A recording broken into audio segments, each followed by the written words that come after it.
fry them up. Oh yeah.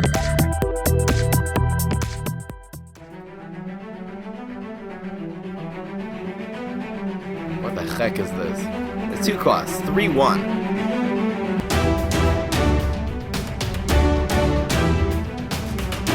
This is ridiculous. This is ridiculously good.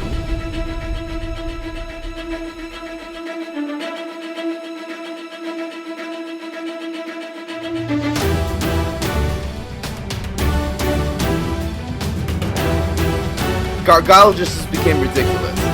Seriously? So we're all really excited. There are all these new event cards that are going to be coming out in the next couple of weeks. So I'm going to take a little look at them right now and we'll see exactly, maybe we'll try to explain exactly what the uses of them are going to be. And if they're good, if they're bad, if they're underpowered, if they're overpowered. Let's take a look at this over here, and to help us we are going to be using the magic screen, and here you go. Love that. Alright, so let's go right into our collection over here. We're going to scroll all the way down here to the zombie, on the zombie side, all the way down to the fire rooster, which I actually already have 1 copy of.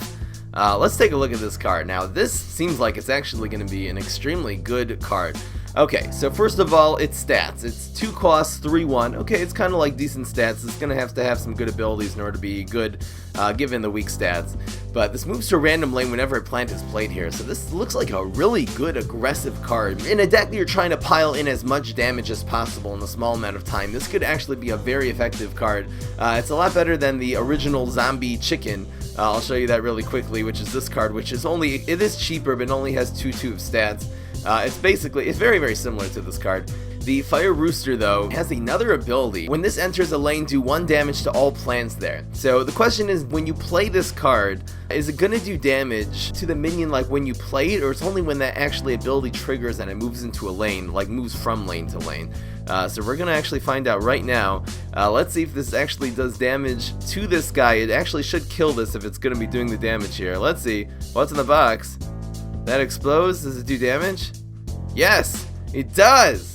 Wow, this card is good. Wait a second. This is going to do damage to all the plants that are here. It's not just 1 damage. It's going to be 1 damage to even like a team up. So this is like just another answer to Shroom for 2. Wow. Shroom for 2, which actually used to be a really overpowered card for a 1-drop, actually just became significantly worse with the invent of the perfect removal for it. Next up is this card right over here. This card is absolutely ridiculous. I mean, look at this card over here.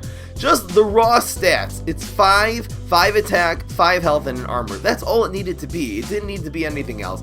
Then not only is it a sports zombie, so it will benefit from, sports coach, from sports im, from all of the sports synergy that's in the game. It's also a gargantuar. Let me tell you what I think is one of the biggest problems with this card. This card makes Gargyle just way too good.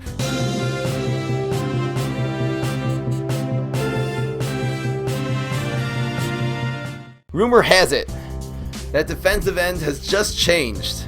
Rumor has it defensive end is different. Let's look at this here. What's going on? What's in the box? And whoa, it changed! It's like magic. Look at this. Okay, so now it has an extra attack. That was before and after pictures of defensive end. Oh man. Okay, so now it costs 6. It has an extra attack. Card's still broken. Alright, this seems a little bit more reasonable here. You can still teleport in your Gargologist on turn 3 and play this on turn 4, which is still ridiculous. I mean, that is still like overwhelmingly what a great deck that is, just because of that combo. This is not a minor buff. This is a nerf. It costs more. It costs 6, which is a huge blow. The problem was that it costed 5.